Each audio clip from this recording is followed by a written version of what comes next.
5,500 ವರ್ಷಗಳ ಲಿಖಿತ ಇತಿಹಾಸ ಇರುವಂತಹ ನಗರ ಇದು. ವಿಶ್ವಾಮಿತ್ರರಿಗೆ ತನ್ನ ರಾಜ್ಯವನ್ನು ನೀಡಿದ ರಾಜ ಹರಿಶ್ಚಂದ್ರನ ಪ್ರದೇಶವಿದು. ಹಾಗೆಯೇ ರಾಮಾಯಣವನ್ನು ದೇಸಿ ಭಾಷೆಯಲ್ಲಿ ರಾಮಚರಿತಮಾನಸವೆಂದು ರಚಿಸಿದ ಲೇಖಕ ಗೋಸ್ವಾಮಿ ತುಳಸೀದಾಸರ ನಗರವಿದಾಗಿದೆ. ಇಂತಹ ಒಂದು ಅಮೋಘವಾದಂಥ ಇತಿಹಾಸವುಳ್ಳ ವಾರಣಾಸಿ ಕ್ಷೇತ್ರಕ್ಕೆ ಹೊರಟಿದ್ದಾನೆ ನಿಮ್ಮ ಪಯಣಿಗ ದ ಟ್ರಾವೆಲರ್. ಎಲ್ರಿಗೂ ನಮಸ್ಕಾರ, ಶರಣಾರ್ಥಿ ಗುರು. ಎಲ್ರಿಗೂ ನಮಸ್ಕಾರ ಗುರು, ಶುಭೋದಯ. ನಾವಿವತ್ತು 3,500 ವರ್ಷಗಳ ಲಿಖಿತ ದಾಖಲೆ ಇರುವಂತಹ ನಗರಿ, ಅದು ನಮ್ಮ ವಾರಣಾಸಿಯಾಗಿದೆ. ಅಲ್ಲಿಗೆ ಬಂದಿದ್ದೀವಿ. ವಾರಣಾಸಿಲಿ 12 ಜ್ಯೋತಿರ್ಲಿಂಗಗಳಲ್ಲಿ ಒಂದಾದ ಕಾಶಿ ವಿಶ್ವನಾಥನ ಒಂದು ಲಿಂಗ ಇದೆ. ಅದರ ದರ್ಶನ ಮಾಡ್ತೀವಿ.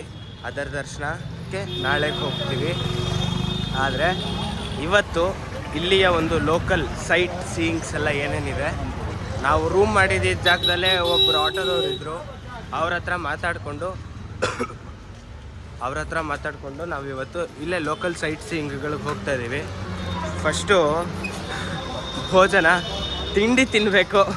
ತಿಂಡಿ ತಿನ್ನೋಕ್ಕೆ ಇಲ್ಲೇ ಯಾವುದೋ ಉಡುಪಿ ಗ್ರ್ಯಾಂಡ್ ಅಂತ ಒಂದು ರೆಸ್ಟೋರೆಂಟ್ ಇದೆ. ಈ ಕಡೆ ಎಲ್ಲ ಏನು ಗೊತ್ತಾ ಗುರು, ಸ್ವಲ್ಪ ತಿಂಡಿ ಕ್ವಾಲಿಟಿ ಕಡಿಮೆ, ಪ್ರೈಸ್ ಜಾಸ್ತಿ. ಈಗ ನಾವು ವಾರಣಾಸಿಯ ದೊಡ್ಡ ಗಣೇಶನಾದ, ಇಲ್ಲಿ ಲೋಕಲ್ ಲ್ಯಾಂಗ್ವೇಜಲ್ಲಿ ಹೇಳಬೇಕು ಅಂತಂದರೆ ಬಡಾ ಗಣಪತಿ ದೇವಸ್ಥಾನಕ್ಕೆ ಹೋಗ್ತಾ ಇದ್ದೀವಿ.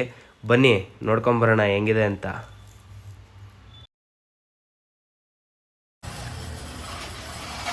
ನಮ್ಮ ಈ ಕಾಶಿಯ ದರ್ಶನ ನಿರ್ವಿಘ್ನವಾಗಿ ನೆರವೇರಲಿ ಅಂತ ಇಲ್ಲಿ ಗಣೇಶನ ದೇವಸ್ಥಾನಕ್ಕೆ ಬಂದಿದ್ದೀವಿ.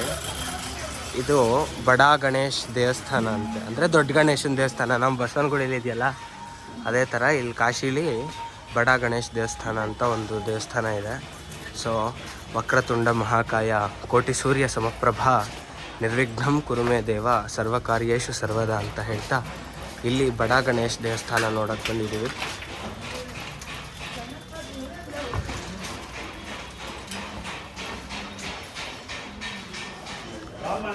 ಬಿಡೋಣ.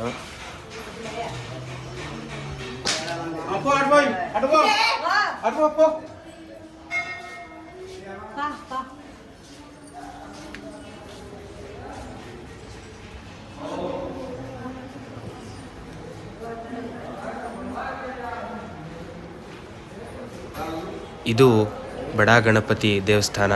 ಬನ್ನಿ ಗಣೇಶ ಎಷ್ಟು ದಪ್ಪು ಗುಂಡುಗಿದ್ದಾನೆ ಅಂತ ನೋಡೋಣ. ಇದು ಗರ್ಭಗುಡಿ. ಈ ಕಡೆ ಎಲ್ಲ ಶರ್ಟ್ ಹಾಕ್ಕೊಂಡೇ ಪೂಜೆ ಮಾಡ್ತಾರೆ, ಒಂಥರ. ಈ ಕಡೆ ಒಂಥರ ಆಚರಣೆನೇ ಬೇರೆ. ಓಹೋ, ಗಣಪತಿ ಕೇಸರಿ ಅಲಂಕಾರ ಮಾಡ್ಬಿಟ್ಟವ್ರಲ್ಲ ಗುರು. ಆದರೂ ಗುಂಡಿಗೆ ಚೆನ್ನಾಗಿದ್ದಾನೆ. ಜೈ ಗಣೇಶ.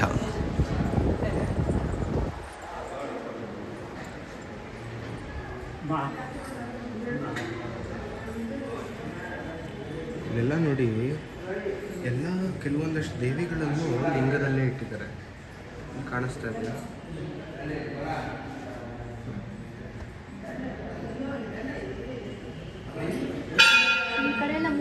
ಇದರ ಕಲ್ಲುಗಳನ್ನು ನೋಡ್ತಾ ಇದ್ರೆ ಸ್ವಲ್ಪ ಹಳೆಯ ದೇವಸ್ಥಾನ ಅಂತಾನೆ ಅನ್ನಿಸ್ತಾ ಇದೆ. ಹೇಗೆ ಅಂತ ಗೊತ್ತಾಗ್ತಾ ಇಲ್ಲ. ಸಾಯಿಬಾಬಾ ಇಟ್ಟಿದ್ದಾರೆ.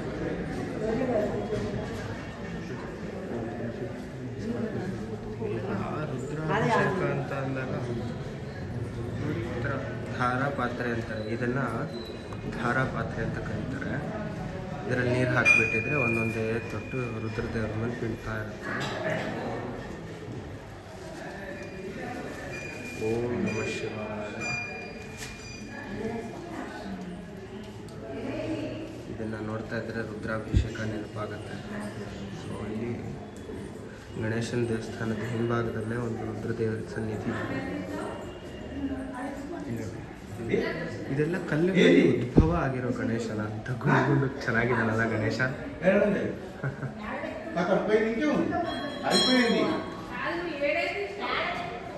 ನೋಡಿ, ಇಲ್ಲಿ ಗಣೇಶನಿಗೂ ಕೇಸರಿ ಅಲಂಕಾರ ಮಾಡ್ತಾರೆ. ನಮ್ಮಲ್ಲಿ ಬರೀ ಏನೋ ಆಂಜನೇಯನ ದೇವಸ್ಥಾನಗಳಲ್ಲಿ ಮಾತ್ರ ಮಾಡ್ತಾರೆ ಅಂದ್ಕೊಂಡಿದ್ದೀವಿ. ಆದರೆ ಇಲ್ಲಿ ಗಣೇಶನಿಗೂ ಕೇಸರಿ ಅಲಂಕಾರ ಮಾಡ್ತಾರೆ. ಇದು ಪ್ರಕಾರ ನೋಡಿ, ಇಲ್ಲಿ ಒಳಗಡೆ ಹೋಗಿದೆ. ಶಂಭುಕೇಶ್ವರ ದೇವಸ್ಥಾನ ಅಂತ.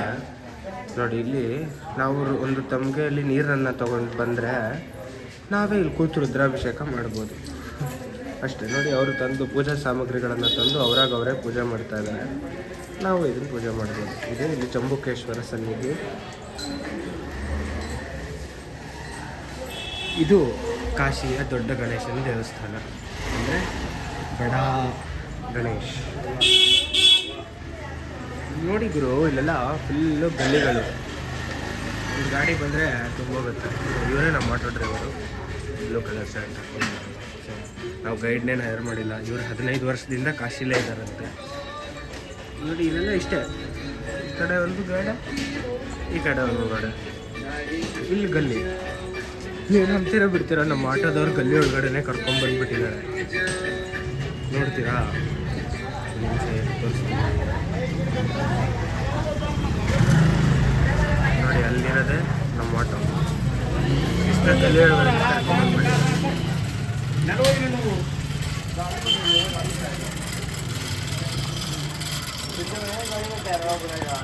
ಗಣೇಶನ ದರ್ಶನ ಆಯಿತು. ಇವಾಗ ನೆಕ್ಸ್ಟ್ ಎಲ್ಲಿ ಕರ್ಕೊಂಡು ಹೋಗ್ತಾರೆ ನಮಗೂ ಗೊತ್ತಿಲ್ಲ, ಐಡಿಯಾ ಇಲ್ಲ. ಆ್ಯಕ್ಚುಲಿ ಅವ್ರು ಫಸ್ಟ್ ಹೇಳಿದ್ದು ಕಾಲಭೈರವೇಶ್ವರಂಗೆ ಹೋಗೋಣ ಅಂತ, ಬಟ್ ಇಲ್ಲಿಗೆ ಕರ್ಕೊಂಡು ಬಂದಿದ್ದಾರೆ. ಇಲ್ಲಿ ನೋಡಿಕೊಂಡು